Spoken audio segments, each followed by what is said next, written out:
Hey guys, it is Wednesday, so your girl is coming through with the word, right?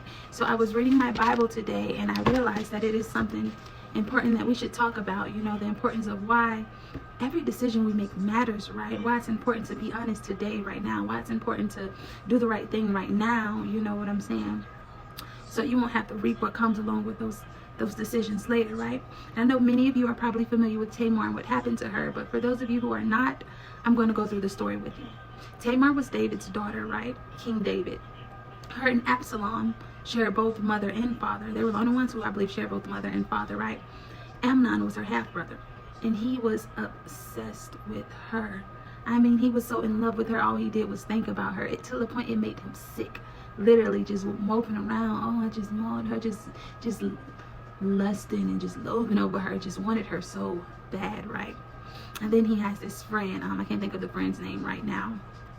I'll drop it down because I'm actually further along than what I'm telling you guys about, but when I was reading it made me think of this, right? So I'll drop the friend's name down. I'm a little slimy fella, right? And he's like, man, you over here tripping over her like she ain't no better than the other woman. You're king's son, And then call her over there. All you gotta do is act like you sick, get your dad to call her over here to cook for you, and opportunity presents itself, right? So basically that's what he does. Amnon tells David, oh father, I'm so sick, please get my sister Tamar to come cook for me and let's look after me, I just don't feel well. David gets Tamar, your brother's not feeling well, go over there, cook for him, tend to him, see about him, he want to see you. Of course she comes, right? She cooks for him, he's laying in the bed, just really with the works, just oh sister, I'm so glad you just really carrying on, right? So she brings the soup in there and he's like, oh, I need you to feed it to me. And so she's going, and he doesn't really want it. He puts it to the side and he forces himself on her. She is, no brother, please don't do this, please don't defile me like this. If you do this, nobody's going to want me. Back then you needed to maintain your abstinence.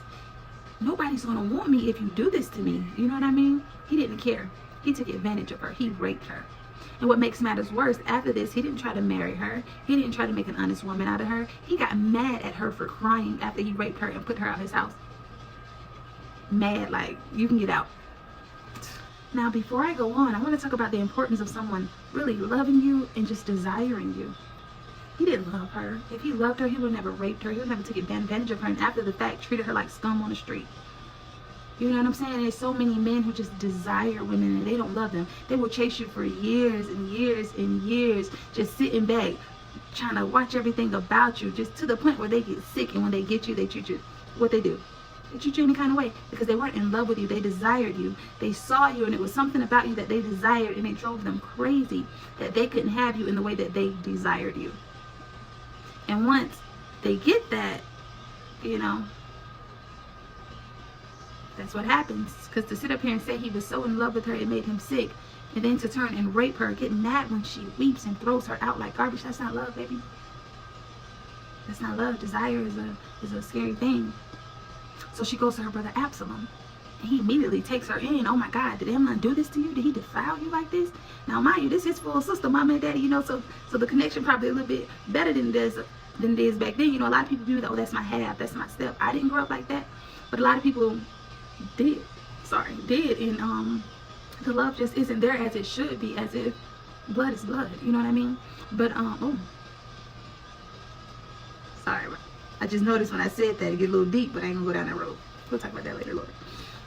But yeah, and Absalom goes to David. Amnon raped Tamar. He's mad. He wants something to be done about this, and David doesn't want to kill his son. David doesn't fully punish Amnon how Amnon deserves to be punished. So Absalom is sitting with this. Amnon walking around like everything's cool, and Absalom is sitting with this. You defiled my sister. You messed it up for her. No man's gonna want to marry her. People are gonna plant rumors about her, like she wanted it. They are. Because what do rapists do? They cover themselves. They watch it. They obsess over it. And then what they say, oh, she wanted it.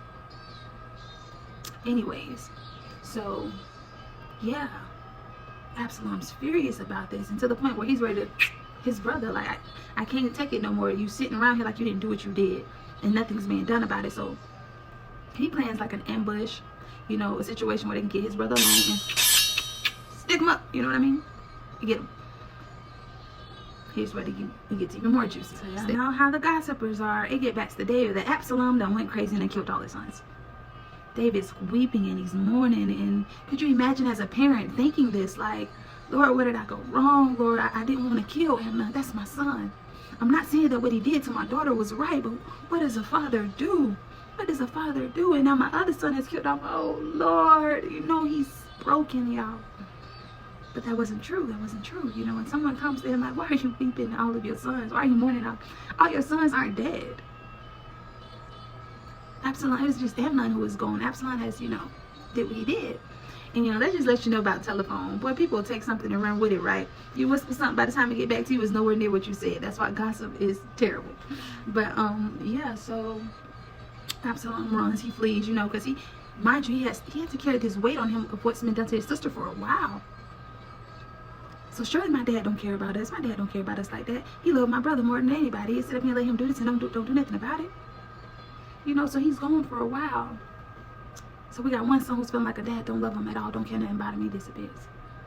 We got a father who feels defeated. Who feels defeated.